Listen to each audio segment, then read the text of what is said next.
فلاوری food, کیا وہ گھاس یا فلاوری فوڈ جو ہوتے ہیں، پھول وغیرہ جو ہوتے ہیں، کیا وہ کھائے گا؟ And looks the hand just raised to shed his blood, اور کیا وہ اپنے مالک کے اس ہاتھوں کو چاٹے گا جو اس کا خون بہانے کے لیے تیار ہوتے ہیں؟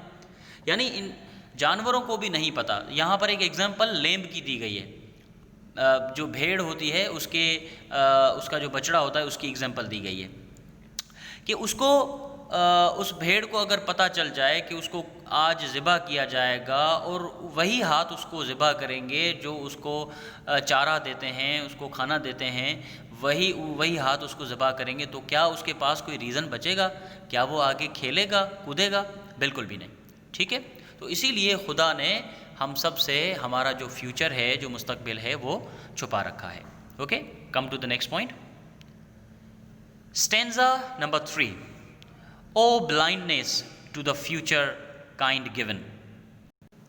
اس کا مطلب ہے کہ مستقبل کا چھپا ہونا ایک رحمت ہے. او بلائنڈنیس، بلائنڈنیس یعنی چھپا ہونا. O blindness to the future kindly given, یعنی مستقبل کا چھپا ہونا ایک رحمت ہے. That each may fill the circle marked by heaven. Marked by heaven, heaven کہتے ہیں خدا کو، یعنی تاکہ ہر کوئی اپنے اپنے جو ہے وہ حصے کا کام کر لے. یعنی اس زمین کے اوپر، اس دھرتی کے اوپر جو بھی انسان آتے ہیں، جو بھی حیوان آتے ہیں، جو بھی اللہ کی جو مخلوق ہے، ان کا ہر کسی کو کوئی نہ کوئی کام سونپا گیا ہے. تو فیوچر کا چھپا ہونا ایک رحمت ہے، اور یہ اسی لیے چھپایا گیا ہے تاکہ ہر کوئی اپنے اپنے حصے کا کام کر لے. Who sees with equal eye؟ کون ہے جو سب کو ایک ہی نگاہ سے دیکھتا ہے، سب کے اوپر ایک ہی جو برابری کی نگاہ رکھتا ہے؟ ایز گاڈ آف آل، یعنی وہی خدا ہے. یعنی خدا ہی ہے جو سب کو ایک ہی نگاہ سے دیکھتا ہے. ٹھیک. اے ہیرو پیرش اور اے اسپیرو فال، یعنی اگر چاہے پھر وہ ایک ہیرو ہو، ہیرو یعنی جو بڑا ایک ہیرو ہوتا ہے، ٹھیک ہے، ایکٹر ہوتا ہے جو ہیرو ہوتا ہے، وہ اگر مر جائے، پیرش ہو جائے، یا پھر ایک اسپیرو جو چڑیا ہوتی ہے وہ گر کر مر جائے، تو ان دونوں میں لوگ تو فرق کرتے ہیں، لیکن خدا کی نگاہ میں ان دونوں کی ایک ہی اہمیت ہے. یعنی یہ دونوں اگر مرتے ہیں تو ان دونوں کی ایک ہی اہمیت ہے. خدا انسانوں میں یا خدا جو ہے وہ فرق نہیں رکھتا کسی میں بھی. ٹھیک ہے. Come to the next point. Atoms اور سسٹم انٹو ریونڈ ہرڈ. یعنی ایٹمز کہتے ہیں، ایٹم یعنی چھوٹا سا جو ایٹم جو ذرہ ہوتا ہے وہ ایٹم ہوتا ہے. ٹھیک ہے. سسٹم کا چھوٹا سا ذرہ ہو وہ تباہ ہو جائے. اینڈ ناؤ ببل برسٹ، یا چھوٹا سا ایک بلبلا ہو جو وہ برسٹ ہو جائے. اینڈ ناؤ ورلڈ، یا پھر دنیا تباہ ہو جائے. ٹھیک ہے. تو خدا کی نگاہ میں سب برابر ہے. خدا کی نگاہ میں چھوٹا سسٹم ہو یا بڑا سسٹم ہو، یا چھوٹا سا ایک بلبلا ہو، یا پھر پوری دنیا ہی تباہ ہو جائے. ٹھیک ہے. تو خدا کی نگاہ میں سب برابر ہوتے ہیں. یا ایک ہیرو جو ہے وہ اگر مر جائے، یا اسپیرو گر کر مر جائے، لوگ تو اس میں ڈفرینس کریں گے، کیونکہ ایک چڑیا مر جاتی ہے تو لوگ اس کے اوپر کوئی اتنا ریئیکٹ نہیں کرتے ہیں. اگر انسان مر جاتا ہے تو بڑا اس پر ریئیکٹ کیا جاتا ہے. تو اسی لیے خدا کی نگاہ میں سب برابر ہیں. All men and women and birds and all are equal in front of heaven, in front of God. So hope humbly then. تو پھر کیا کرنا چاہیے؟ دعا کریں. ہوپ کا مطلب ہوتا ہے دعا کرنا. تو دعا کریں وتھ ٹریمبلنگ پن اینڈ سور. پن اینڈ سور کا مطلب ہوتا ہے کانپتی روح کے ساتھ. یعنی تو پھر خدا کے آگے گڑ گڑا کر دعا مانگا کریں. Wait the great teacher death. یہاں پر دیکھیں شاعر نے جو ہے وہ ڈیتھ کو ایک گریٹ ٹیچر کہا ہے، ایک عظیم استاد کہا ہے. تو یہ جو عظیم استاد جو ڈیتھ ہے اس کا انتظار کریں. اینڈ گوڈ ایڈور، اور خدا کی جو محبت ہے، خدا کی جو رحمت ہے اس کا انتظار کریں، کیونکہ موت جو ہے وہ کبھی بھی کسی بھی وقت آ سکتی ہے. تو اسی لیے دعا کیا کریں گڑ گڑا کر، ٹریمبلنگ پن اینڈ سور کے ساتھ، ایک کانپتی ہوئی روح کے ساتھ خدا کے سامنے گڑ گڑا کر دعا کرنی چاہیے. ٹھیک ہے. Come to the next point. Stanza number 5. What future bliss he give not thee to know. یعنی ہی سے مراد گاڈ. واٹ فیوچر بلس، یعنی فیوچر کے اندر مستقبل میں کیا کیا رحمتیں ہمیں ملنے والی ہیں اس نے ہمیں نہیں بتایا، اس نے ہم سے چھپا رکھا ہے. ٹھیک. But gives that hope to be thy blessing now. لیکن صرف اور صرف ایک امید دی ہے ہمیں کیا کرنا چاہیے؟ ہمیں ایک امید کرنی چاہیے اور ہمیں جو ہے وہ خدا سے دعا کرنی چاہیے. ٹھیک. Hope springs eternal in the human breast. Eternal کہتے ہیں اندرونی طور اندر جو جسم کی جو روح ہوتی ہے اس کو ایٹرنل کہتے ہیں. تو انسان کو کیا کرنا چاہیے؟ اپنے دل سے خدا کے آگے دعا کرنی چاہیے, امید کرنی چاہیے. Man never is but always to be blessed. یہاں پر شاعر نے کہا ہے کہ انسان بالکل بھی شکر ادا نہیں کرتا. Man never is but always to be blessed. لیکن ہم نے انسان کو سب کچھ دے دیا ہے, ہم نے انسان کو وہ ساری نعمتیں دے دی ہیں. فَبِأَيِّ آلَاءِ رَبِّكُمَا تُكَذِّبَانِ. اور تم اپنے رب کی کون کون سی نعمتوں کو جھٹلاؤ گے؟ کہ خدا نے اپنی اس مخلوق کو, اپنے یہ جو انسان ہے اس کو ہر نعمت دے دی ہے, بٹ مین نیور از. لیکن انسان کبھی بھی شکر ادا نہیں کرتا. ٹھیک ہے. Come to the next point, stanza number 6. The soul uneasy and confined from home. یعنی یہ جو ہماری روح ہے, ہمارے جسم کے اندر, ہمارے جسد خاکی کے اندر, ہمارے اس جسم میں جو روح ہے وہ ان ایزی ہے اینڈ کنفائنڈ ہے. ان ایزی یعنی بے قرار, بے سکون. کنفائنڈ یعنی بے سکون, بے آرام, اپنے گھر کو جانے کے لیے بے آرام ہے. کیونکہ خدا نے جب آدم کو پیدا کیا تو اس وقت اس روح کو ہمارے جسم میں منتقل کیا گیا تھا, اور اس روح سے وعدہ لیا گیا تھا کہ ایک دن ہم تمہیں جو ہے وہ اس جسم سے ضرور نکالیں گے. تو یہ اس کا اصل گھر نہیں ہے. یہ دنیا, یہ جسم, یہ اس کا اصل گھر نہیں ہے. اور اس کے اندر جو روح ہے ہماری اس جسم کے اندر, وہ اپنے گھر جانے کے لیے بے قرار ہے, بے سکون ہے. ٹھیک ہے. The soul uneasy and confined from home, rest and expatiates in a life to کم.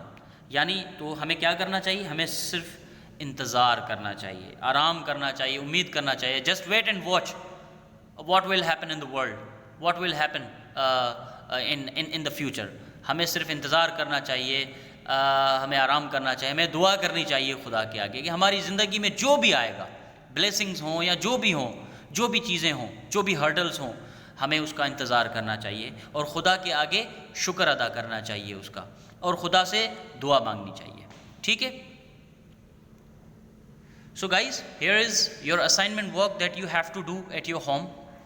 آپ کو اسائنمنٹ بنانی ہے ایک, اور اسائنمنٹ میں کیا کرنا ہے؟ آپ نے write the meanings of the underlined words. آپ نے پوئم کو پڑھنا ہے, جو بھی انڈرلائنڈ ورڈس ہیں, میں نے ورڈس کو انڈرلائن کیا ہوا ہے اور کافی میننگ بھی میں نے آپ کو بتائی ہے. تو آپ نے کیا کرنا ہے؟ ان ساری ورڈس کی میننگ جو ہے آپ نے سامنے لکھنی ہے. Write at least 3 explanations with reference to the context. صرف 3 جو ہے آپ نے اسٹینزاز اٹھانی ہے کوئی بھی, اور اس کی ایکسپلینیشن آپ نے کرنی ہے, اس کے ریفرنسز بھی لکھنے ہیں. ٹھیک ہے. اور اس کے علاوہ رائٹ اے سمری اور کرٹیکل اپریسیشن. آپ نے کیا کرنا ہے؟ سمری لکھنی ہے پوئم کی کہ what is the main motto of the poem, what is the aim of the poem. یعنی اس پوئم کے اندر جو پوئٹ ہے وہ کیا ایک لیسن دیتا ہے. ٹھیک ہے. اس لیسن کا کیا مطلب ہے, ہمیں اس پوری پوئم کو پڑھنے کے بعد ہمیں کیا سبق ملتا ہے. تو آپ جو کنکلوژن ہے پورا وہ سمری میں آپ لکھیں گے. ٹھیک ہے. Answer the following questions. Question number 1, what does Pope say about death. Pope جو ہے وہ موت کے بارے میں کیا کہتا ہے. In what way is death the great teacher. کس طریقے سے جو موت ہے وہ ایک گریٹ ٹیچر ہے, ایک عظیم استاد ہے. What message do we get from this poem. اس پوئم سے ہمیں کیا سبق حاصل ہوتا ہے. ٹھیک ہے. تو یہ آپ کی اسائنمنٹ ہے, اور آپ نے یہ مجھے ودن 5 to 6 days میں آپ نے مجھے سبمٹ کروانی ہے. آپ کو گھر پہ definitely you have a time, and اس ٹائم کو آپ یوز کریں اور یہ اسائنمنٹ وغیرہ بنایا کریں. ٹھیک ہے. Okay guys. سو ایک اور بات کہ یہ جو کتاب ہے یہ ہمیشہ میں آپ کو سجیسٹ کرتا ہوں, Faridi's English workbook for class intermediate by Sohail Ahmed. یہ آپ ڈیفینیٹلی آپ لوگوں نے لے لی ہے, اور اگر کسی نے بھی اسٹوڈنٹ نے اگر نہیں لی ہے تو آپ یہ پرچیز کر لیں, اور اس کے اندر آپ کو کافی ہیلپ ملے گی. اوکے. سو آپ نے کیا کرنا ہے, اسائنمنٹس کو میرے نمبر پہ بھیجنا ہے. دس از مائی واٹس ایپ نمبر 0340322259. اس کے اوپر آپ نے ساری اسائنمنٹس کو مجھے بھیجنا ہے ودن 5 to 6 days. Okay. So guys, thank you so much for watching my video. اور اس کے علاوہ اگر کوئی بھی آپ کو پریشانی ہو, کوئی بھی پرابلم ہو, you can share me by messaging me on WhatsApp number. Okay. So till that time, thank you, اللہ حافظ.